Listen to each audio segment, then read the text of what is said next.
السلام علیکم ورحمۃ اللہ وبرکاتہ۔ الحمد للہ رب العالمین، الصلاۃ والسلام علی اشرف الانبیاء والمرسلین، سیدنا ونبینا محمد وعلی آلہ واصحابہ اجمعین، اما بعد۔ سبحانک لا علم لنا الا ما علمتنا انک انت العلیم الحکیم۔ اللهم إنا نعوذ بك من علم لا ينفع ومن قلب لا يخشى ومن نفس لا تشبع ومن دعاء لا يستجاب لها۔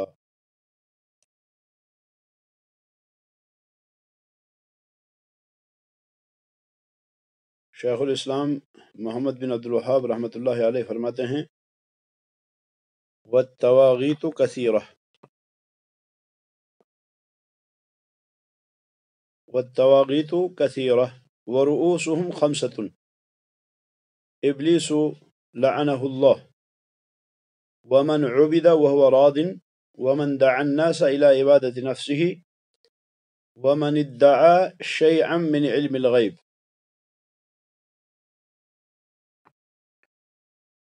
فرماتے ہیں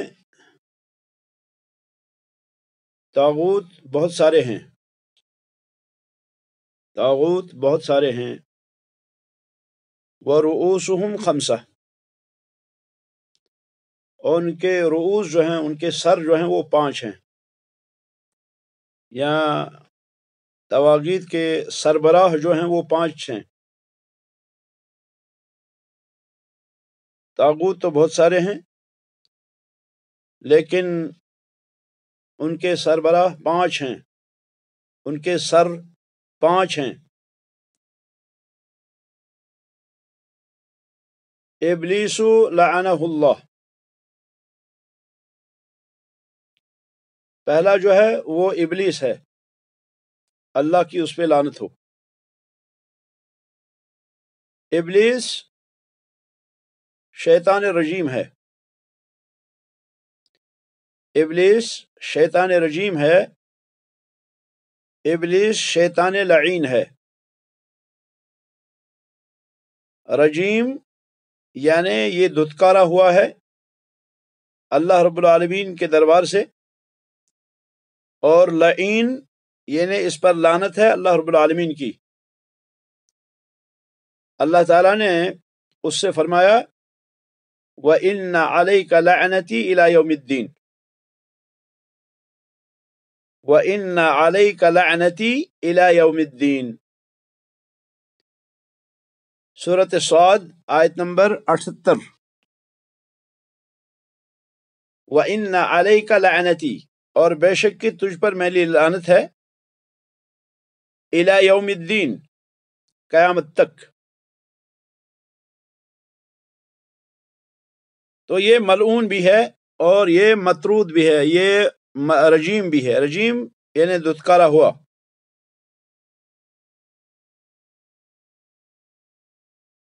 ابلیس پہلے فرشتوں کے ساتھ تھا، اور جو اعمال فرشتے کرتے تھے وہی اعمال ابلیس بھی انجام دیتا تھا۔ جو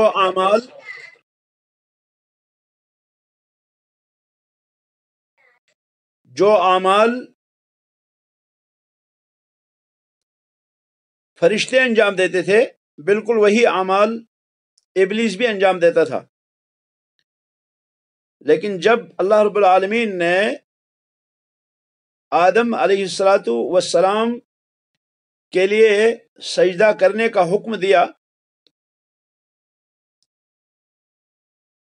تو اس کا جو اندرون تھا وہ ابل پڑا، تکبر اس نے کیا، اس نے انکار کیا، فَأَبَى وَاسْتَكْبَرَ وَكَانَ مِنَ الْكَافِرِينَ۔ جب اللہ رب العالمین نے سارے لوگوں کو، فرشتوں کو بھی اور ابلیس کو بھی حکم دیا کہ تم آدم علیہ السلام کو سجدہ کرو، فرشتوں نے سجدہ کر لیا، مگر ابلیس نے تکبر کیا، ابلیس نے انکار کیا۔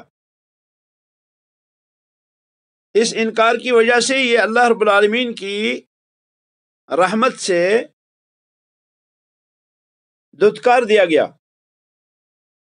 اللہ تعالیٰ فرماتے ہیں وَإِذْ قُلْنَا لِلْمَلَائِكَةِ اسْجُدُوا لِآدَمَ فَسَجَدُوا إِلَّا إِبْلِيسَ أَبَى وَاسْتَكْبَرَ وَكَانَ مِنَ الْكَافِرِينَ۔ جب ہم نے فرشتوں سے کہا اسجدوا لآدم کہ آدم کو سجدہ کرو، فسجدوا تو ان سبوں نے سجدہ کیا، الا ابلیس مگر ابلیس نے ابا انکار کیا، واستکبر اور اس نے اعراض کیا، وکان من الکافرین اور یہ کافروں میں سے تھا۔ سورہ بقرہ آیت نمبر 34۔ تو ابلیس جو ہے یہ طواغیت کا سب سے بڑا ہرکارہ ہے، سب سے بڑا سر ہے، سب سے بڑا شخص ہے جو طواغیت میں آتا ہے۔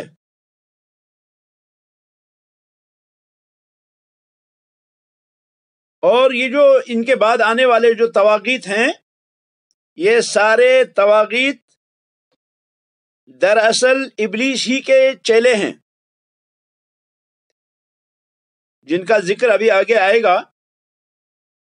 تو یہ سب طواغیت دراصل ابلیس ہی کے چیلے ہیں، ابلیس ہی کے شاگرد ہیں۔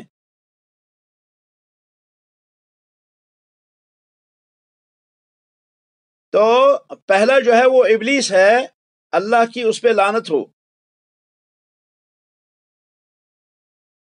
دوسرا ہے وَمَنْ عُبِدَ وَهُوَ رَاضٍ، وَمَنْ عُبِدَ وَهُوَ رَاضٍ، اور جس شخص کی عبادت کی جائے اس حال میں کہ وہ راضی ہو، یعنی کوئی دوسرا شخص اس کی عبادت کرتا ہے، اس کے سامنے سجدہ کرتا ہے، اس کے سامنے رکوع کرتا ہے، اس کے ساتھ وہ آداب بجا لاتا ہے جو اللہ رب العالمین کے ساتھ آداب بجا لائے جاتے ہیں، اس کی عبادت کی جاتی ہے اور یہ خوش ہے اس پر، یہ انکار نہیں کرتا کہ بھائی ایسا مت کرو۔ جیسے آپ دیکھیں گے کہ معاذ بن جبل رضی اللہ عنہ جب یمن سے مدینہ تشریف لائے تو انہوں نے رسول اکرم صلی اللہ علیہ وسلم کو سلام کیا، لیکن جھک کر کیا، جھک کر سلام کیا۔ تو نبی علیہ السلام نے فرمایا یہ کیا ہے؟ تو معاذ کہنے لگے اللہ کے نبی، میں نے دیکھا کہ یمن میں یہ جو اہل کتاب ہیں وہاں کے، وہ جب اپنے کسی بڑے سے ملتے ہیں تو وہ اسے جھک کے سلام کرتے ہیں، تو میں نے چاہا کہ میں یہ آداب رسول اکرم صلی اللہ علیہ وسلم کے ساتھ بجا لاؤں۔ ان آداب کے زیادہ مستحق محمد الرسول اللہ صلی اللہ علیہ وسلم ہیں۔ تو رسول اللہ صلی اللہ علیہ وسلم نے فرمایا نہیں، ایسا مت کرو۔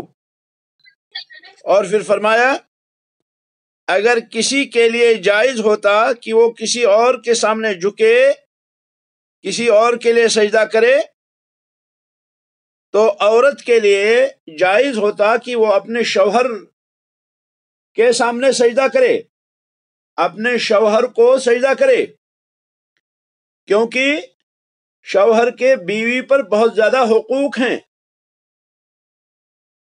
شوہر کے حقوق بیوی پر بہت زیادہ ہیں۔ تو ان حقوق کی وجہ سے اگر کسی کو جائز ہوتا کہ وہ کسی کو سجدہ کرے تو بیوی کو اجازت ہوتی کہ وہ اپنے شوہر کو سجدہ کرے، لیکن اس کو بھی سجدہ کرنا جائز نہیں ہے۔ بھلے شوہر کے اندر عظیم ترین صفات ہیں، شوہر اپنی زندگی گنوا دیتا ہے اپنی بیوی کو کھلانے پلانے، اس کو گھر بسانے وغیرہ، یہ ساری چیزیں، اس کی خدمت، اس کی ضروریات کو پورا کرنے میں، اور اس کو اپنی زندگی کی پارٹنر بناتا ہے، اس کو اپنی زندگی کی حصے دار بناتا ہے، وہ سب کچھ فدا کر دیتا ہے اس پر، وہ اس کی ضروریات، چھوٹی اور بڑی ضروریات کا خیال رکھتا ہے، اور یہ فریضہ ہے اسلام کا۔ جیسے نبی علیہ السلام نے فرمایا کہ ان تطعمها اذا طعمت وتكسوها اذا اكتسيت، کہ آپ اپنی بیوی کو کھلائیں جب خود کھائیں، اور جب خود پہنیں تو اپنی بیوی کو پہنائیں۔ گویا کہ یہ دقیق سے دقیق اور جلیل سے جلیل مسائل کا تذکرہ ہے۔ گو کہ بیوی پر شوہر کے حقوق بہت زیادہ ہیں، تو اگر کسی کو جائز ہوتا کہ کسی کو سجدہ کرے تو جائز ہوتا کہ وہ کیا ہے، بیوی اپنے شوہر کو سجدہ کرے، لیکن یہ بھی جائز نہیں ہے۔ اور پھر معاذ بن جبل رضی اللہ تعالی عنہ کو نبی علیہ السلام نے منع کیا ایسا کرنے سے۔ تو گو کہ اگر کوئی شخص راضی ہو کہ میری عبادت کی جائے، کوئی شخص کرسی پہ بیٹھا ہے، پھر چاہتا ہے کہ لوگ آئیں اور مجھ کو جو ہے کیا کریں، بوسہ دیں، میرے پاؤں چومیں، میرے تلوے چاٹیں، یا اسی طرح سے میرے ساتھ وہ ادا بجا لائیں جو عبادت کی قبیل سے ہیں، جیسے سجدہ کرنا ہے، یا سامنے کھڑا ہونا ہے ادب کے ساتھ، یا اسی طرح سے رکوع کرنا ہے، جھکنا ہے، یا کوئی اور عبادت کی قسم۔ تو اگر یہ شخص راضی ہے اس بات پر کہ لوگ میرے ساتھ یہ چیزیں کریں، تو یہ کیا ہے، یہ طاغوت ہے، یہ شخص طاغوت ہے۔ اور اس شخص کا طاغوت ہونا جو ہے یہ بھی کیا ہے، یہ شیطانی وسوسہ ہے، یہ شیطانی خیال ہے، کیونکہ شیطان ہی اسے متکبر بناتا ہے، شیطان ہی اسے اتنا، جس کو کہیں گے ہم، وہ فخر اور غرور اور گھمنڈ میں مبتلا کرتا ہے کہ اس کو اپنی اوقات جو ہے وہ بھول جاتی ہے، اسے پتہ ہی نہیں رہتا کہ میں تو بندہ ہوں، میں تو اللہ رب العالمین کا بندہ ہوں، میں تو خاک سے بنا ہوا بندہ ہوں، میں تو اس مٹی سے بنا ہوا ہوں،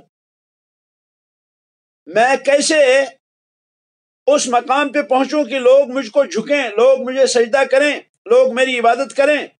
یہ اس کو بھول جاتا ہے، اس کو یہ بھول ہی جاتا ہے کہ میں کیا ہوں۔ اسی لیے اللہ رب العالمین نے فرمایا یا ایھا الذین آمنوا لا تکونوا کالذین نسوا اللہ فانساہم انفسہم، لوگوں ان لوگوں کی طرح نہ ہو جاؤ، نسوا اللہ، جو اللہ کو بھول گئے۔ جب وہ اللہ کو بھول گئے تو نتیجہ کیا نکلا، فانساہم انفسہم، انہیں خود اپنا آپ بھول گیا، انہیں اپنا پتہ ہی نہیں رہا ہم کیا ہیں، انہیں یہ پتہ ہی نہیں رہا کہ ہماری کیا اوقات ہے، انہیں معلوم ہی نہیں رہا کہ ہماری خمیر کیا ہے، ہمارا ضمیر کیا ہے، ہماری طبیعت کیا ہے، ہماری سرشت کیا ہے، اس کا پتہ ہی نہیں رہا ان کو، وہ بھول گئے سب۔ تو اللہ رب العالمین یہ سزا دیتا ہے اس شخص کو، کیونکہ یہ شخص جو ہے یہ اپنے آپ کو گویا کہ معبود ثابت کرتا ہے، یہ شخص کی گویا کہ اپنے آپ کو بہت ہی عظیم ثابت کرتا ہے، اور یہ تکبر کی ایک قسم ہے جو شیطان کا ہوا ہے، جو شیطان کا ڈھونگ ہے۔ شیطان نے اس کو بسایا ہے، اس کے دل میں رچایا ہے شیطان نے۔ ارے ادب تو ہے نا، بڑوں کا ادب تو ہے نا، اور پھر ادب میں وہ کیا ہے، عبادت تک کر گزرتا ہے۔ تو یہ طاغوت کی دوسری قسم ہے، یعنی جس کی عبادت کی جائے اللہ کے علاوہ، اور وہ اس بات پہ راضی ہو کہ اس کی عبادت کی جائے، تو یہ جو ہے شیطان کے، یہ طواغیت کے رؤوس میں سے ہے۔ چاہے اس کی عبادت دنیا میں کی جاتی ہو، زندگی میں، یا اس کے مرنے کے بعد، چاہے زندگی میں عبادت ہو رہی ہو یا چاہے مرنے کے بعد۔ جب آدمی مر جائے اور وہ اس پہ راضی تھا، یعنی دنیا میں اس کی عبادت کی گئی یا پھر مرنے کے بعد کی گئی۔ دنیا میں اگر عبادت کی جائے تو وہ دیکھتا ہے اس کو اور وہ انکار نہیں کرتا، تو ہم کہیں گے یہ طاغوت ہے۔ اور مرنے کے بعد وہ اگر دنیا میں اس سے راضی تھا، اس پہ خوش تھا، اس نے اگر دیکھا کسی کو کسی کی عبادت کی جا رہی ہے لیکن وہ انکار نہیں کرتا، وہ رد نہیں کرتا، وہ اس کی تنقید نہیں کرتا، وہ لوگوں سے یہ نہیں کہتا ارے بھائی اللہ کے علاوہ کسی اور کی عبادت درست نہیں ہے، وہ مر گیا، وہ راضی تھا اس فعل پر، اس کام پر، تو یہ بھی کیا ہے؟ یہ بھی طاغوت ہے، زندگی میں بھی اور مرنے کے بعد بھی۔ آپ دیکھیں آج کل کے مزارات جو ہیں، آپ دیکھیں آج کل کے جو مزارات ہیں، یہ مزارات کا کیا حل ہے؟ مزارات میں کیا ہوتا ہے؟ مزارات میں یہ ہوتا ہے وہاں جاتے ہیں لوگ، نظریں چڑھاتے ہیں، منتیں پیش کرتے ہیں، وہاں نہ معلوم کیا کیا جو ہے بھیڑ بکریاں ذبح کرتے ہیں۔ سوال یہ ہے کہ کیوں بھائی؟ آخر کیوں آپ ایسا کر رہے ہیں؟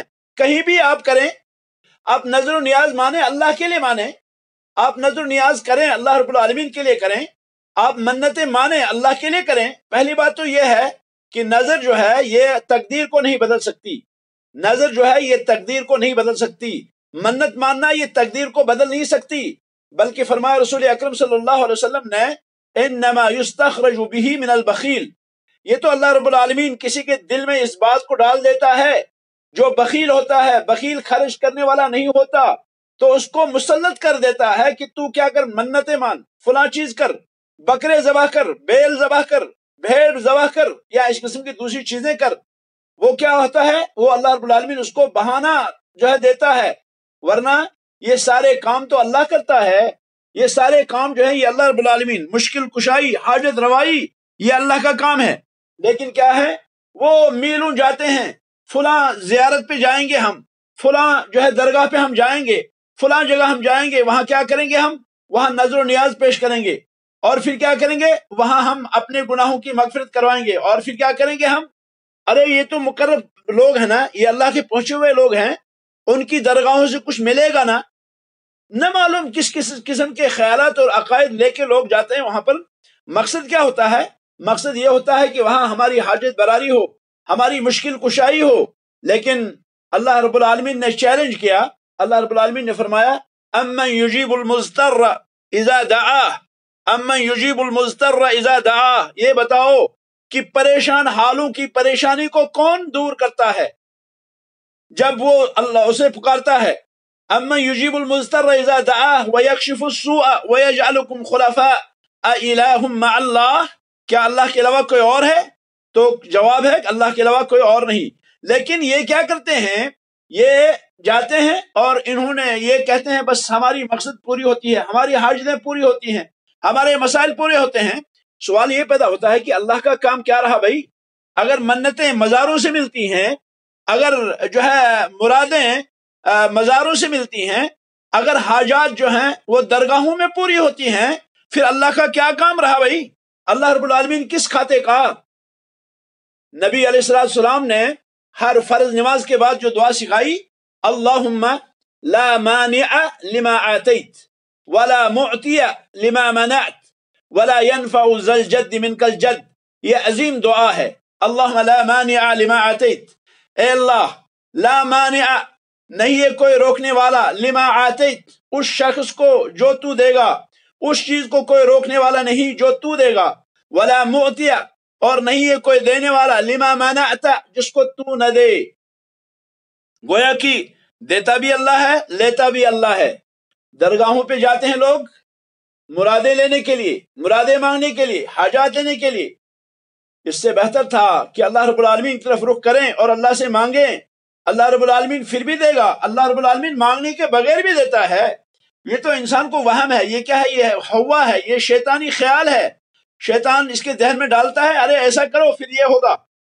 نہ اللہ رب العالمین کے قرآن کی کسی آیت کو لے کر یہ جاتا ہے، اور نہ یہ رسول اکرم صلی اللہ علیہ وسلم کی کسی حدیث کو لے کے جاتا ہے، کسی حدیث کی بنا پہ جاتا ہے۔ نہ صحابہ نے ایسا کیا، تو نہ صحابہ نے کیا، نہ نبی علیہ السلام نے ایسا کیا، نہ تابعین نے کیا، نہ تبع تابعین نے کیا، نہ علماء نے کیا، نہ صلحاء نے کیا، نہ فقہاء نے کیا، نہ محدثین نے کیا، نہ موحدین نے کیا۔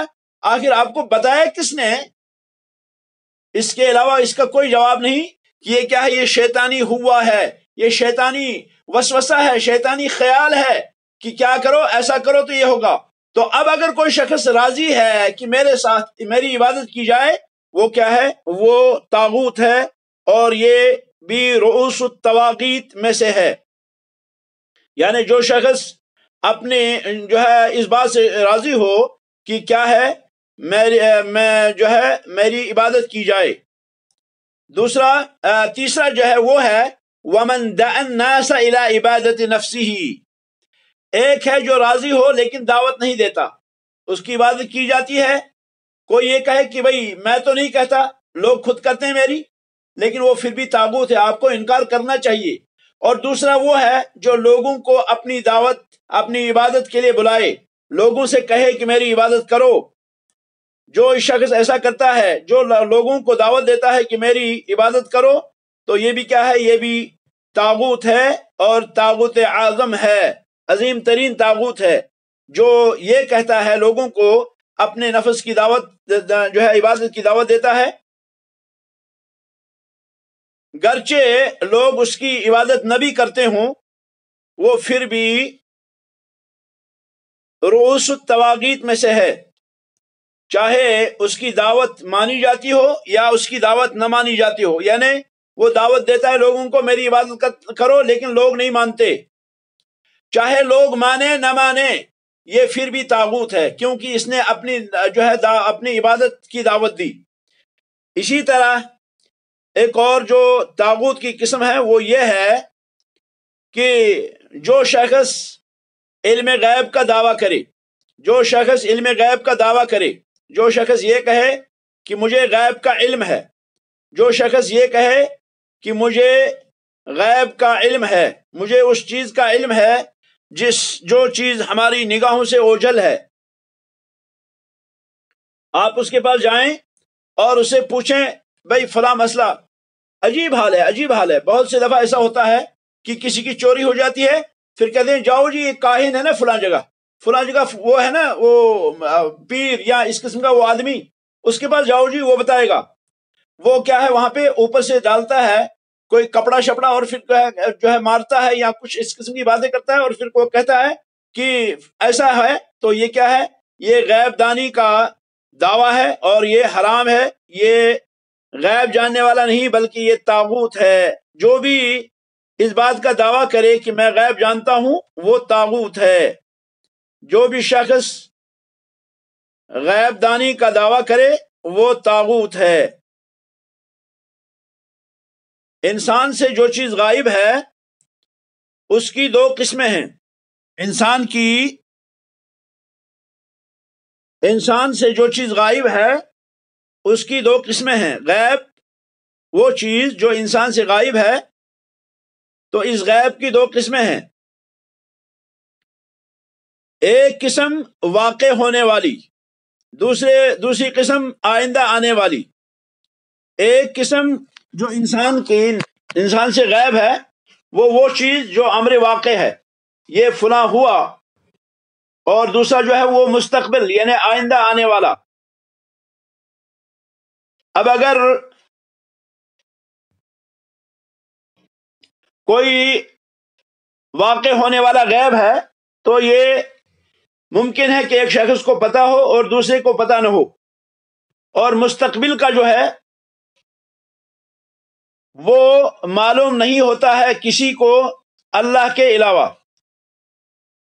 یعنی جو واقع ہے، واقع کا علم ہو جاتا ہے کہ یہ ہو گیا، البتہ کچھ لوگوں کو معلوم ہوتا ہے اور کچھ لوگوں کو معلوم نہیں ہوتا۔ جبکہ مستقبل کے بارے میں جو ہے، مستقبل کا جو غیب ہے اسے اللہ رب العالمین کے علاوہ کوئی نہیں جانتا، یا وہ جانتا ہے جسے رسولوں میں سے اللہ رب العالمین آگاہ کر دے، یعنی جس رسول کو اللہ رب العالمین اطلاع دے۔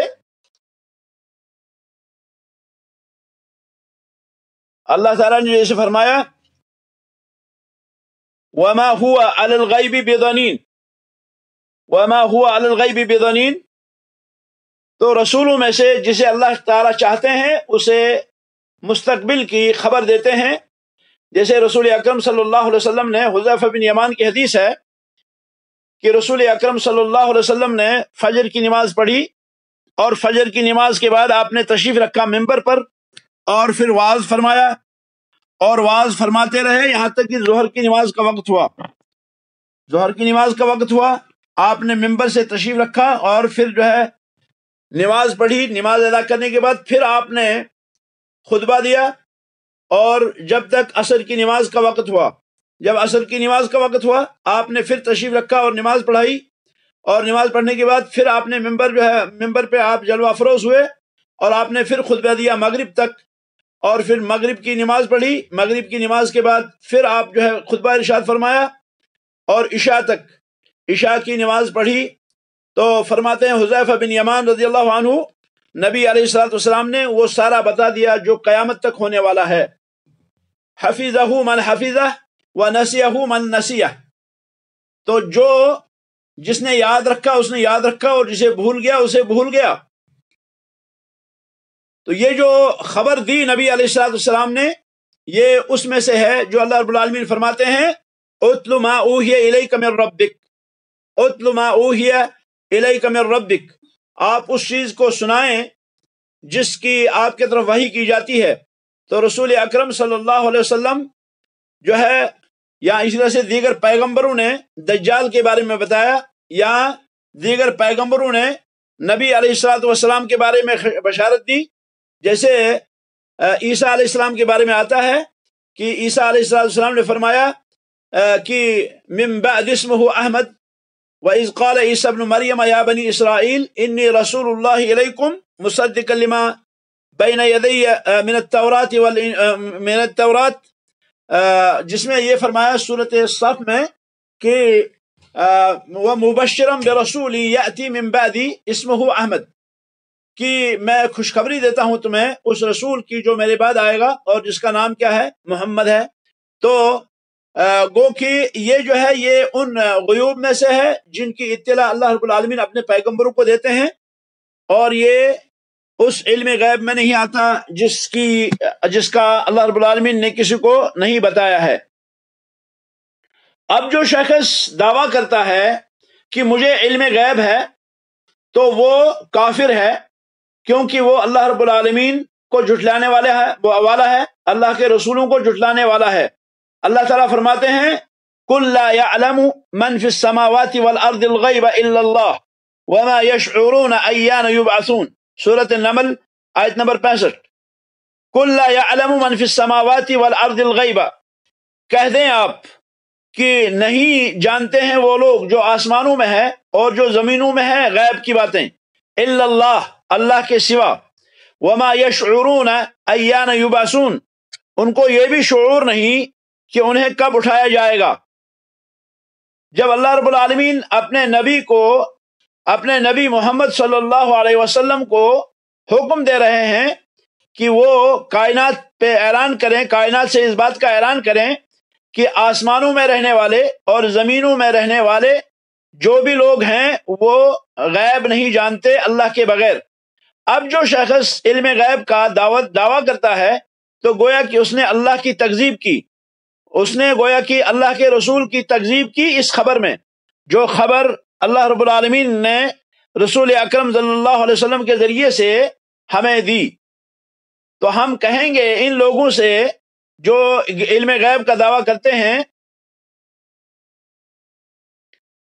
کہ تم لوگ غیب دانی کیسے ہو، تم لوگ غیب جاننے والے کیسے ہو، حالانکہ نبی علیہ الصلوۃ والسلام غیب نہیں جانتے تھے؟ کیا تم افضل ہو یا رسول اکرم صلی اللہ علیہ وسلم افضل ہیں؟ کیا تم فضیلت میں آگے ہو یا کہ رسول اکرم صلی اللہ علیہ وسلم آگے ہیں؟ تم مقام میں اونچے ہو یا مقام میں رسول اکرم صلی اللہ علیہ وسلم اونچے ہیں؟ رسول اکرم صلی اللہ علیہ وسلم سے تو اللہ رب العالمین نے اعلان کروایا لا يعلم من فی السماوات والارض الغیب الا اللہ، کہ اللہ رب العالمین کے علاوہ آسمانوں اور زمینوں میں کوئی بھی رہنے والا غیب نہیں جانتا، سورہ نمل آیت نمبر 65۔ تو تم کیسے کہتے ہو کہ ہم غیب جانتے ہیں؟ کیا تم رسول اکرم صلی اللہ علیہ وسلم سے بڑھ کر ہو؟ کیا تم رسول اکرم صلی اللہ علیہ وسلم سے آگے ہو؟ رسول اکرم صلی اللہ علیہ وسلم کو بھی تو اللہ نے غیب کا علم نہیں دیا۔ اللہ رب العالمین نے وحی فرمائی اور فرمایا تم اس وحی کو لوگوں سے بیان کرو۔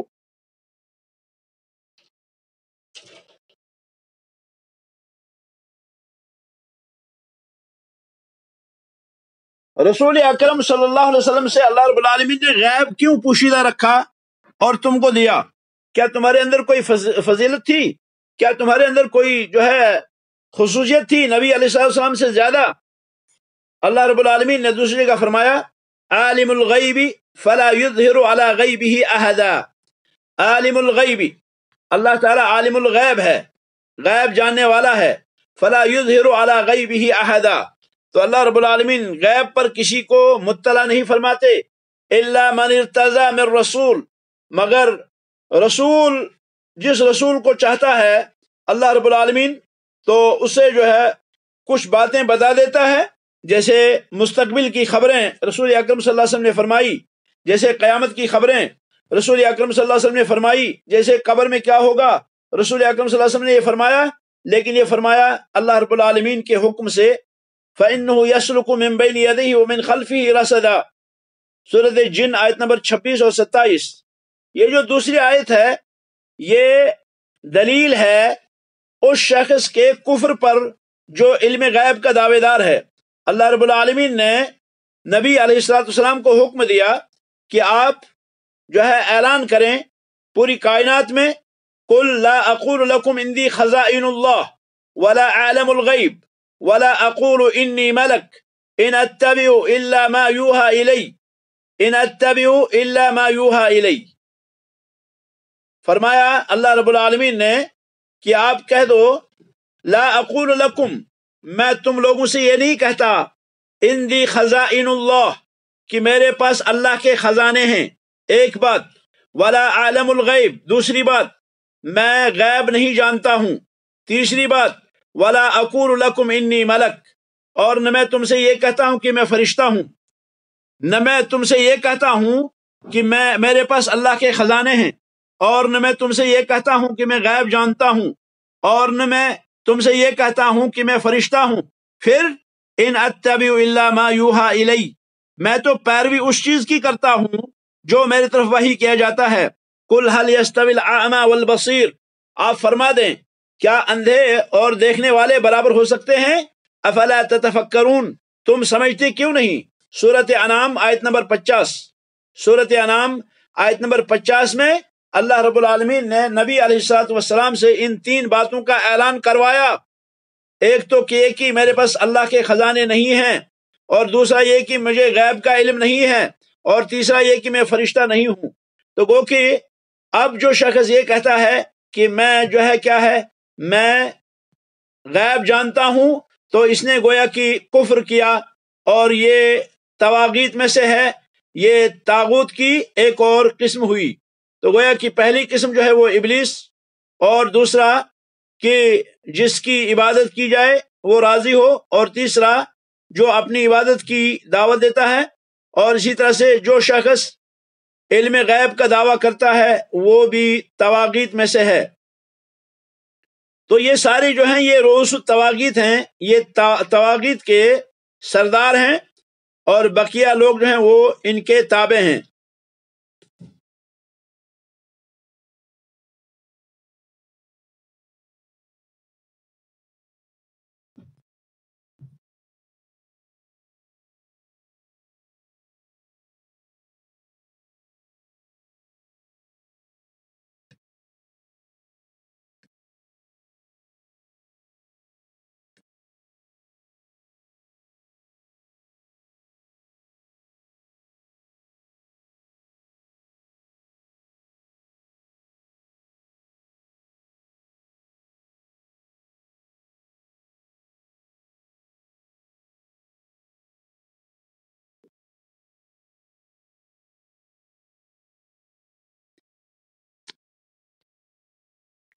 اور اس طواغیت کا ابھی تذکرہ مزید جو ہے باقی ہے، انشاءاللہ اسے اگلی دفعہ جو ہے بیان کریں گے۔ وہ ہے وَمَنْ حَكَمَ بِغَيْرِ مَا أَنزَلَ اللَّهُ، ومن حکم بغیر ما انزل اللہ، اس پہ انشاءاللہ آئندہ جو ہے وہ بات ہوگی.